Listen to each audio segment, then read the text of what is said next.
तो आज का हमारा टॉपिक है दिल्ली सल्तनत। दिल्ली सल्तनत मिडिवल हिस्ट्री का पार्ट है। अगर आपको मिडिवल इंडिया समझना है तो आपको दिल्ली सल्तनत समझना पड़ेगा, और ये एसएससी पर्सपेक्टिव से बहुत ही इंपॉर्टेंट चैप्टर होने वाला है, बिकॉज ये हाई स्कोरिंग चैप्टर और टॉपिक है। अगर आप एसएससी, यूपीएससी या कोई भी कॉम्पिटिटिव एग्जाम की तैयारी कर रहे हैं तो ये टॉपिक आपको अच्छा मार्क्स दिला सकता है। ठीक है, तो हम लोग कैसे पढ़ेंगे इस पूरे वीडियो को? तो हम लोग इसे क्रोनोलॉजिकल ऑर्डर में देखेंगे, क्या क्या रिफॉर्म्स आए, रूलर्स और इंस्टीट्यूशन सारे को डिटेल में समझेंगे। ठीक है, 1206 से 1526 का टाइमलाइन हमारा दिल्ली सल्तनत में आता है, और इसे हर एक चीज़ को हम लोग डिटेल में पढ़ेंगे। ठीक है, सबसे पहले हम लोग देख लेते हैं ओवरऑल व्यू के लिए कि क्या था क्रोनोलॉजिकल ऑर्डर। फ्लो चार्ट में देखते कैसा कैसा आया हमारा, कौन कौन से सल्तनत आए, कौन कौन से डायनेस्टी आए दिल्ली सल्तनत में। ठीक है, सबसे पहले ममलुक डायनेस्टी आती है, जिसे हम लोग स्लेव डायनेस्टी भी कहते हैं, और वो 1206 से 1290 तक रूल करती है। देन हमारा खिलजी डायनेस्टी आता है, जिसे हम लोग शॉर्टेस्ट बट मैक्सिमम एक्सपेंशन वाला डायनेस्टी कहते हैं, जो हमारा 30 ईयर्स के लिए ही रहता है। उसके बाद तुगलक आती है, और तुगलक हमारा 94 ईयर के लिए रूल करता है, और इसे लॉन्गेस्ट रूलिंग डायनेस्टी भी कहते हैं। उसके बाद आता है हमारा सैयद, जो 37 ईयर्स के लिए रहता है, एंड देन लोधी, जो 75 ईयर के लिए रहता है, और इसे फर्स्ट अफगान डायनेस्टी भी कहते हैं। ठीक है, ये ओवरऑल व्यू समझ में आएगा कि पहले कौन सा है, दूसरा कौन, थर्ड कौन, चौथा, पाँचवा। तो यहाँ पे 5 मेजर डायनेस्टीज आई, जो थे मुमलुक डायनेस्टी, स्लेव डायनेस्टी जिसे कहते हैं, Khilji, then Tughlaq, then Sayyid, and then Lodhi.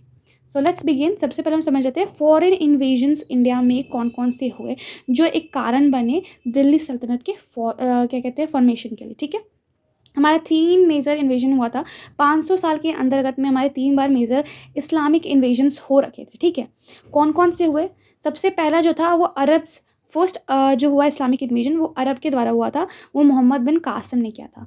फिर हमारा सेकंड इन्वेजन जो हुआ, second Muslim invasion, but first Turk invasion. तो टर्क इन्वेजन जो फर्स्ट हुआ था वो था मोहम्मद ऑफ गजनी के द्वारा। तो मोहम्मद ऑफ गजनी जो थे हमारे तुर्कमेनिस्तान से थे, तो जो भी तुर्कमेनिस्तान से आता है उसको टर्क्स कहते हैं। ठीक है, तो वो फर्स्ट टर्क थे जो इन्वेजन किया हमारे इंडिया पर। देन हमारे थर्ड आता है, वो आते हैं मोहम्मद गौरी, वो आते हैं हमारे मोहम्मद गौरी।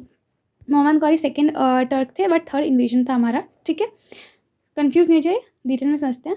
फर्स्ट हमारा जब वो इन्वेजन हुआ, इंडिया पर हमला हुआ, वो मोहम्मद बिन कासिम के द्वारा किया गया। सेकंड जो था हमारा मोहम्मद ऑफ गजनी के द्वारा किया गया, एंड थर्ड जो हुआ था वो मोहम्मद गौरी के द्वारा किया गया। ये दोनों जो थे तुर्कमेनिस्तान से थे और ये अरब से थे, इन्हें इसीलिए इसको अरब्स कहा गया, इसको टर्क्स कहा गया। ठीक है, सबसे पहले सिंपली समझते हैं कि इन लोग आए ही क्यों थे इंडिया पर, राइट? तो इन लोग आए इसलिए थे लूटपाट के पर्पज़ से, कि यहाँ से पैसे लेके जाएंगे या फिर ट्रेड रूट बढ़ाएंगे, एंड देन सो ऑन देखा जाएगा। बट इसके बाद क्या हुआ कि इन्होंने एक तो पैसा लूटपाट किया था, को लगा कि हाँ यहाँ पे मेरा साम्राज्य भी बन सकता है, तो पहले लूट किया, फिर जीता, एंड देन फिर सल्तनत बना दिया, राइट? देखते हैं शुरू में मोहम्मद बिन कासिम ने किया क्या। तो मोहम्मद बिन कासिम जो है हमारे आते हैं 712 AD में, और इन्हें फर्स्ट मुस्लिम इन्वेजन जो इंडिया में हुआ था वो हुआ था मोहम्मद बिन कासिम के द्वारा।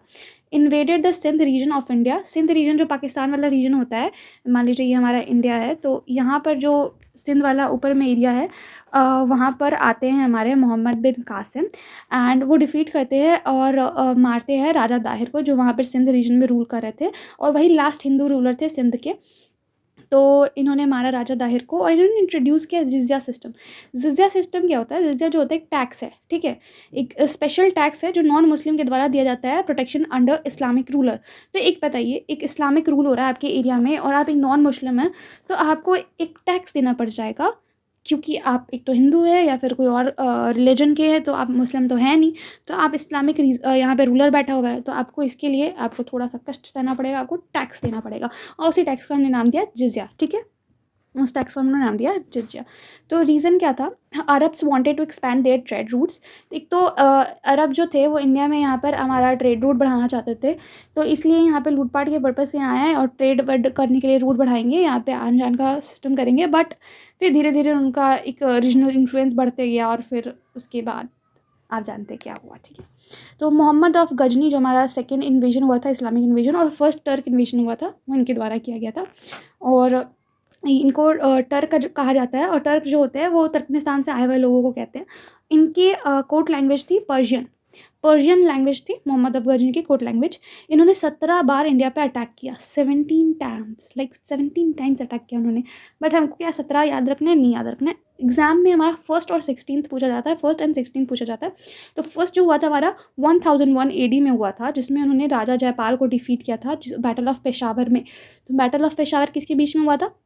Battle of Peshawar Mohammad of Ghazni और राजा जयपाल के बीच में हुआ था, जिसमें डिफीट किसकी हुई? राजा जयपाल की। और उसके बाद डिफीट होने के बाद आदमी शर्म के या डिप्रेशन के कारण उन्होंने सुसाइड कर लिया।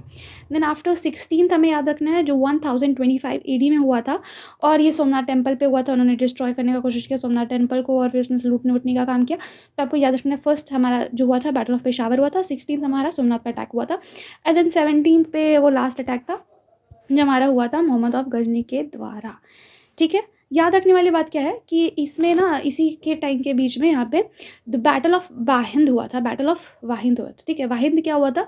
मोहम्मद ऑफ गजनी और हिंदू शाही रूलर के बीच में जो बैटल हुई थी उसे बैटल ऑफ वाहिंद कहा जाता है। और अगर पूछा जाए आपसे क्वेश्चन कि हमारे मोहम्मद ऑफ गजनी जब आए थे उस टाइम पे इंडिया में चोला डायनेस्टी के कंटेम्प्रेरी मतलब कौन थे? यहाँ पे मोहम्मद ऑफ गजनी के कंटेम्प्रेरी कौन थे? कंटेम्प्रेरी कौन कहते, क्या कहते हैं? आप एक रूलर है, आप एक एरिया में रूल कर रहे हैं, उसी टाइम पे कोई और राजा कौन था जो रूल कर रहा था दूसरी जगह या कहीं पर भी, तो एक ही टाइम के अलग दो शासक या रहने वाले कंटेम्प्रेरी कहलाते हैं। जब हम लोग हिस्ट्री पढ़ रहे हैं तो बोल सकते हैं ना कि इस राजा के टाइम पे दूसरा वॉर कौन था, तो उस चीज़ को बताने के लिए हमने वर्ड यूज़ किया कंटेम्प्रेरी। ठीक है, तो कंटेम्प्रेरी उस टाइम पे चोला डायनेस्टी के थे हमारे राजेंद्र चोला। ठीक है, क्वेश्चन पूछा था who was the contemporary of Mohammad of Ghazni, तो आंसर इज राजेंद्र चोला। ठीक है, रीज़न क्या था यहाँ पर मोहम्मद ऑफ गजनी का आने का? तो हिज मेन गोल वॉज लूटपाट करना था। आप देख सकते हैं 17 बार इन्होंने अटैक करके पैसा लेके जाते थे। और पैसा क्यों चाहिए था इनको? फंड करना था इनको अपना सेंट्रल एशिया में जो एम्पायर था इनका, उसका यही पर्पज़ था, लूटपाट करेंगे एंड देन पैसा लेकर के अपना जो एम्पायर चल रहा है उस पर कुछ काम करेंगे। देन स्कॉलर्स ऑफ गजनीज कोर्ट, सबसे पहले ये समझ सकते हैं, हाँ वो ब्रूटल इन्वेडर थे, बहुत ब्रूटल इन्वेजन्स किए उन्होंने, बट इसके बावजूद वो पैट्रन थे पर्शियन आर्ट एंड लिटरेचर के। पैट्रन मतलब कि कोई एक राजा है, वो किस चीज़ को ज़्यादा प्रोत्साहन देता है, तो वो पर्शियन आर्ट ये सब सारे को प्रोत्साहन देता था कि हाँ ठीक है ये अच्छी बात है, ये सब चीज़ है। तो इन्हीं के टाइम पे हमारा एक बुक आता है जिसका नाम था शाहनामा। क्या आता है? शाहनामा। एक बुक था उसका नाम था शाहनामा, जिसके राइटर थे फिरदौसी, ये हमें याद रखनी है। ठीक है, देन हमारा आता है एक बुक तहकीक Hind, this is very famous. तो तहकीक हिंद आता है हमारे इसी टाइम पे, और उसके राइटर थे अल-बिरूनी, और इसको किताब अल हिंद भी कहते हैं, किताब अल हिंद।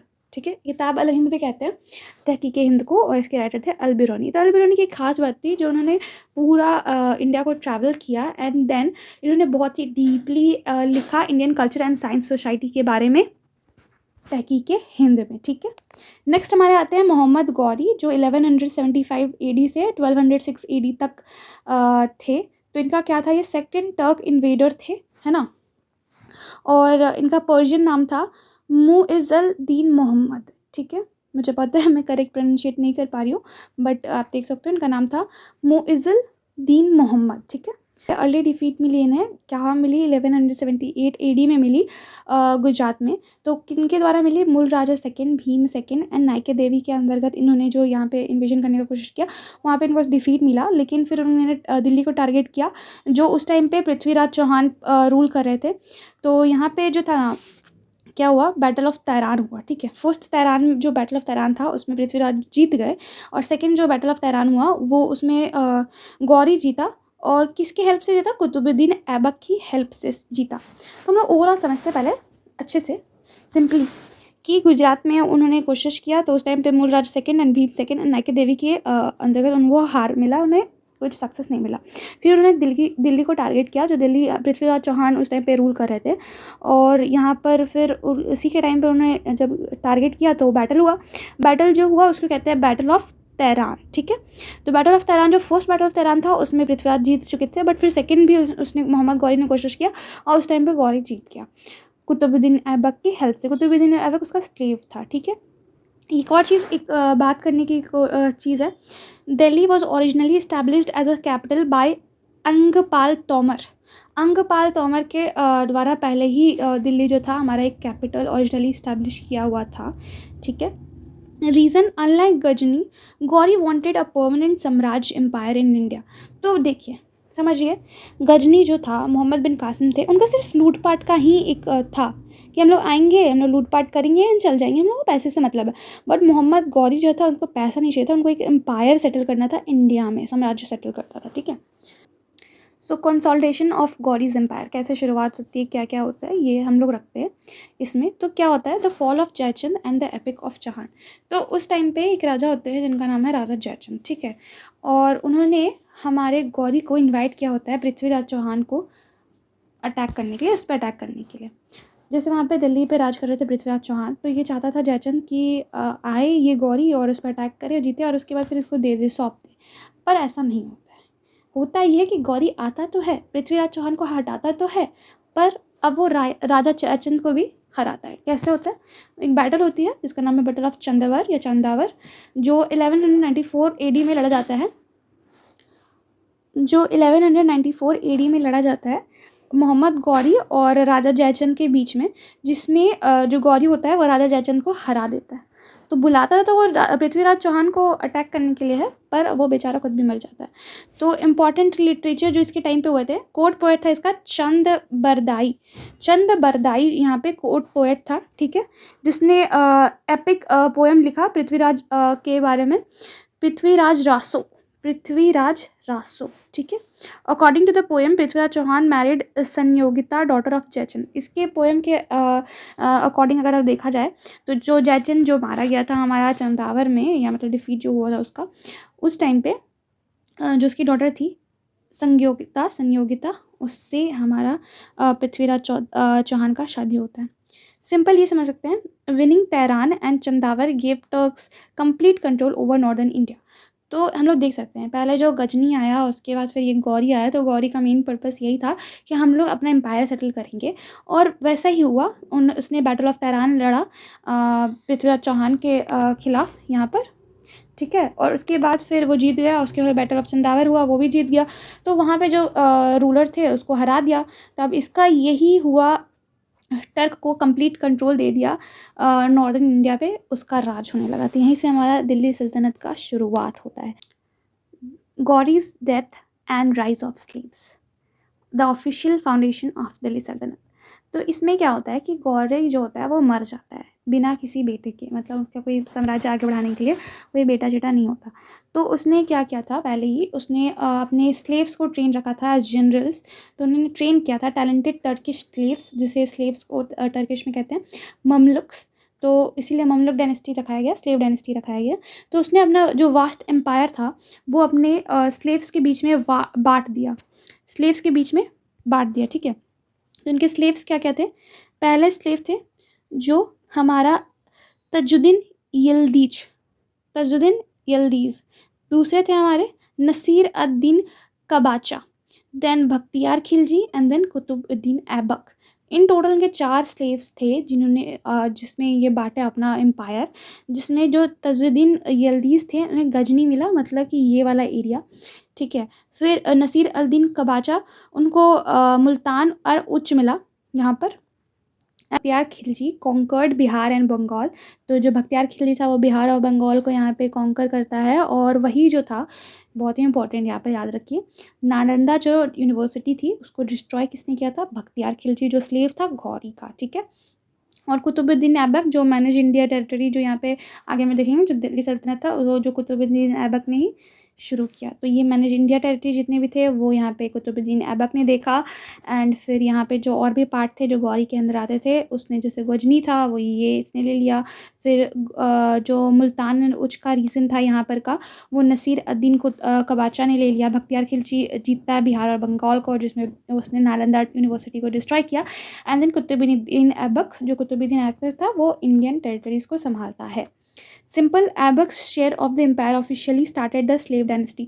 जो हमारा कुतुबुद्दीन ऐबक के अंदर आया है ना, जो मिला इसको, वही स्लेव डायनेस्टी का ऑफिशियली शुरुआत किया, ठीक है, दिल्ली सल्तनत का। तो the rise of the slaves, तो यहाँ पे शुरू होती है हमारी ममलुक डायनेस्टी। तो जो हिस्सा कुतुबुद्दीन ऐबक के हाथ में आया था, वहीं से हमारा स्टार्ट होता है स्लेव डायनेस्टी का। तो ये था founded by slave of Mohammad Ghori, जो थे कुतुबुद्दीन ऐबक। और ममलुक डायनेस्टी इसलिए कहा जाता है क्योंकि ये स्लेव वर्ड का मीनिंग होता है ममलुक, ठीक है। ममलुक का मतलब स्लेव। सो कैपिटल जो कुतुबुद्दीन ऐबक ने बनाया था वो लाहौर बनाया था। इनको टाइटल मिल रखा था लाख बख्श का। लाख बख्श का मतलब गिवर ऑफ लैक्स, जो लाख में बांट देते हैं, दान दे देते हैं, उनको कहते हैं giver of lakhs, that is Lakh बख्श।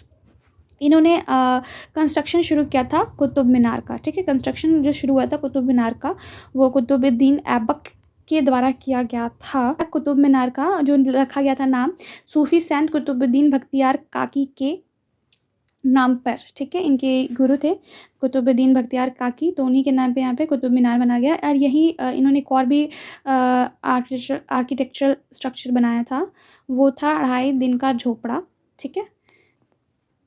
सो यहाँ तक हमारे जो स्टार्ट हो गया था स्लेव डायनेस्टी। इसके जो कुतुबुद्दीन ऐबक थे इनको रियल फाउंडर नहीं कहा जाता, यहाँ पे बस स्टार्टिंग में आए हैं, उन्होंने ये सब किया।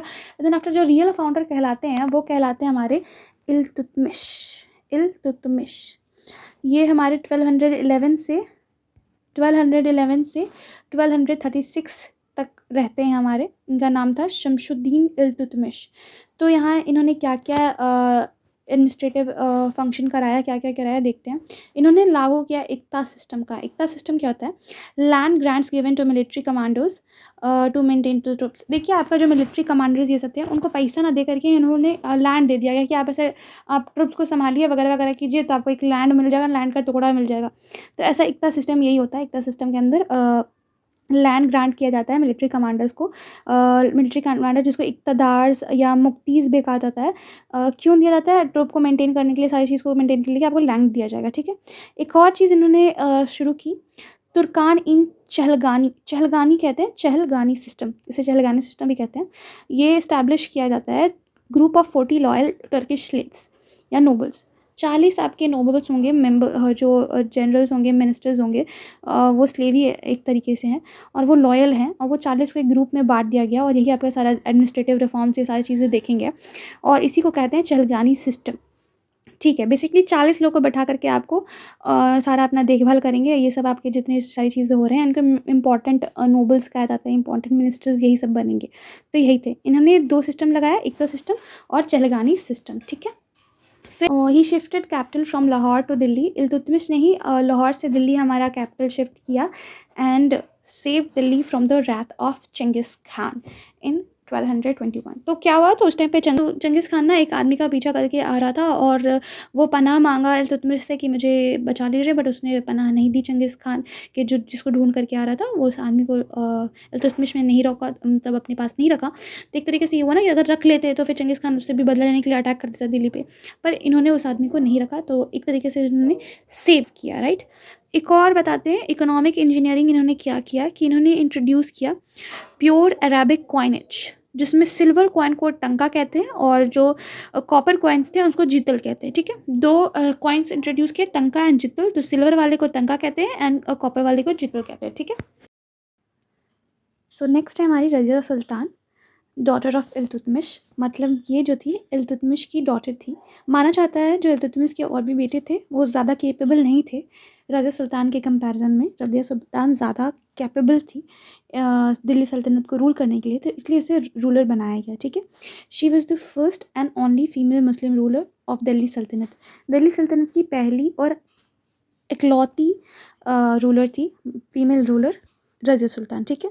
उसने रिफ्यूज़ टू ऑब्जर्व पर्दा करने से मना किया और वो मेल अटायर पहना करती थी, ठीक है। इसका शॉर्ट ही टर्म रूल हुआ, 4 साल का ही हुआ। क्यों हुआ? क्योंकि आपको मैंने बताया था जो चहलगानी स्ट्रगल था, मतलब कि समझिए आप, चहलगानी सिस्टम था, उसमें जो 40 इंपॉर्टेंट मिनिस्टर्स रहते थे उनको ये स्वीकार नहीं हो रहा था कहीं ना कहीं कि एक लड़की हमारी रूलर बन रही है। और बहुत सारी जगह में भी ये चीज़ चल रहा था कि लड़की क्यों बन रही है। और एक और चीज़ ये था कि वो पपेट बनना नहीं चाहती थी, वो अपना राज करना चाहती थी, वो एक सॉवरेन लीडर बनना चाहती थी। तो ये भी एक था कि चहलगानी के अंडर वो नहीं काम करना चाहती थी कि पपेट जैसा मेरे को बैठा दो और तुम बोलो वो करूँ। वो रज़िया सुल्तान को एक्सेप्टेबल नहीं था, ठीक है। उसी टाइम पे रज़िया ने ना एक याकुत नाम का इथोपियन स्लेव रखा, ठीक है। याकुत नाम का, जो उसका बहुत ही मतलब प्यारा था इन द सेंस कि वो अच्छा वर्क करता था, उसका हाई ऑफिशियल था वो, और वो बहुत अच्छा काम करता था। यही चीज़ चहलगानी नोबल्स को बहुत ही ज़्यादा फ्रस्ट्रेट किया, राइट, कि हम लोग इतने सारे हैं फिर भी तुम एक याकुत को रख रखी है। तो यही सुल्तान का क्यों वो 4 साल तक ही रूल करती है, इसका रीज़न ये था, गवर्नर था भटंडा का, जिसका नाम था अल्तुनिया, ठीक है। उसको ये चीज़ समझ नहीं आ रही थी कि रज़िया सुल्तान एक औरत होकर के कैसे रूल कर रही है, ठीक है। वो उसके रूल को मानने से पीछे हट रहा था, ठीक है। तो रज़िया सुल्तान ने याकूत को भेजा भटिंडा अल्तुनिया के पास कि उससे देखो कि उसका क्या हो रखा है। देन अल्तुनिया ने याकूत को वहाँ मार दिया, याकूत मर गया, मारा गया, राइट। अल्तुनिया ने याकूत को मार दिया। ये जब याकूत मरा तो फिर अल्तुनिया के पास रज़िया भी जाती है एंड फिर रज़िया को भी ये बंदी बना लेते हैं। बट रज़िया अपने आप को बचाने के लिए, सर्वाइव करने के लिए बोलती है अल्तुनिया को कि will you marry me. So Altunia, man being man, मान जाता है और रज़िया से शादी कर लेता है, ठीक है। Razia marries Altunia to survive. But क्या होता है कि एक यहाँ पे कैथल नाम के जगह हरियाणा के पास जब उन लोग आ रहे होते हैं तब उनकी भी मौत हो जाती है, हत्या कर दी जाती है कुछ ट्राइबल लोगों के द्वारा। तो रज़िया उस टाइम पे मारी जाती है, ठीक है। दोनों मर जाते हैं। तो बेसिकली रज़िया बहुत ही अच्छी रूलर थी, बट एक जाल, एक ट्रैप जिसके कारण वो अल्तुनिया के पास भेजती है याकूत को। याकूत मर जाता है, फिर अल्तुनिया से शादी कर लेती है रज़िया, बट फिर दोनों भी मर जाते हैं, ठीक है। सो नेक्स्ट हमारा आता है घिसियाउद्दीन बलबन, ठीक है। ये नेक्स्ट नहीं है, रज़िया के बाद नहीं आता। जैसे आप देख सकते हो कि रज़िया का इन 1240 में हुआ था और इसका स्टार्ट 1266 में हुआ है। तो बीच में भी बहुत लोग आते हैं बट उतना कुछ ढंग का काम नहीं कर पाते हैं। तो एग्जाम परस्पेक्टिव से हम लोग को घिसियाउद्दीन बलबन याद रखना है। तो घिसियाउद्दीन बलबन जो था ये भी 40 सिस्टम में से ही था, चहलगानी, सॉरी, जो चहलगानी पार्ट था, मतलब 40 लोग जो थे उनमें से ही एक था। और ये धीरे धीरे करके बन जाता है रूलर। तो इसको मतलब बहुत इम्पॉर्टेंट है याद करने के लिए, क्योंकि इसने बहुत सारी चीज़ें अपने बारे में कही थी। क्या कही थी, पहले सबसे पहले समझते हैं। He broke the power of चहलगानी। देखिए, आपको पता है कि वो 40 लोग बहुत ही पावरफुल हैं और वो लोग कुछ ना कुछ करके अपने आप को रूलर बनाना चाहते हैं, और आप भी उसी में से आए हो। तो ऑफ कोर्स आप चाहोगे ना कि अब मैं राजा बन चुका हूँ, मैं ही राज करूँ, ये चहलगानी पहलगानी हटाओ। हो सकता है कि फ्यूचर में इन लोग मेरे पे कोई षड्यंत्र करें एंड मेरे को हटा दे थ्रोन से। तो इसलिए उसने चहलगानी सिस्टम को ख़त्म कर दिया, ठीक है। To restore the prestige of the crown, यहाँ पे क्राउन का प्रेस्टीज मतलब महत्व ये सब कि हाँ राजा ही राज करे, उसके बाद उसका बेटा सो ऑन, ऐसा करके कुछ हो, इसलिए उसने चहलगानी सिस्टम को ख़त्म कर दिया, ठीक है।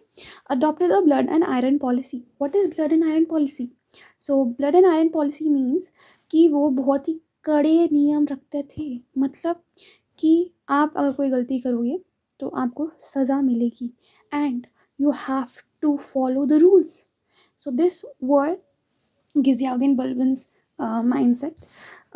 वो क्लेम करते हैं कि वो अफरासियाब, मतलब I am sorry if I am pronouncing it wrong, तो ये जो थे मिथिकल राजा होते हैं और बहुत मानते हैं मुस्लिम इस्लामिक लोग। तो वो बोलते हैं कि मैं इसका वंशज हूँ, आगे आया हुआ हूँ। तो ये कहते हैं इसलिए घिसियाउद्दीन बलबन कि लोगों में ऐसा थोड़ा दबदबा बढ़े मेरा, सब समझे कि हाँ मैं इसका वंशज हूँ, इसका आगे वाला पीढ़ी हूँ, तो इसलिए इसने ऐसा ऐसा चीज़ रखा। फिर इसने जिल्ले इलाही का टाइटल लिया। जिल्ले इलाही मतलब शैडो ऑफ अल्लाह, अल्लाह की परछाई होने का दावा किया घिसियाउद्दीन बलबन, और मतलब टाइटल लिया उन्होंने, ठीक है। ये सारी चीज़ ये इसीलिए कर रहे थे कि लोग उनको थोड़ा माने, उनको उनके तरफ समझे, उनको राजा से भी बड़ा माने और वो अपना मतलब अच्छे से पावर होल्ड कर सकें, इसलिए इन्होंने ये सारी चीज़ें की। Now let's see court customs क्या क्या थे हमारे घिसियाउद्दीन बलबन के कोर्ट में। तो इन्होंने बहुत ही स्ट्रिक्ट रूल रखा था, पर्शियन रूल रखा था। क्या? Sijda, sijda and paibos. This is very important. क्यों इम्पोर्टेंट है? क्योंकि क्वेश्चंस में पूछते हैं कि किसने सिजदा और पैबोस को इंट्रोड्यूस किया था अपने कोर्ट में। तो घिसियाउद्दीन बलबन ने किया था। तो what is sijda and what is पैबोस?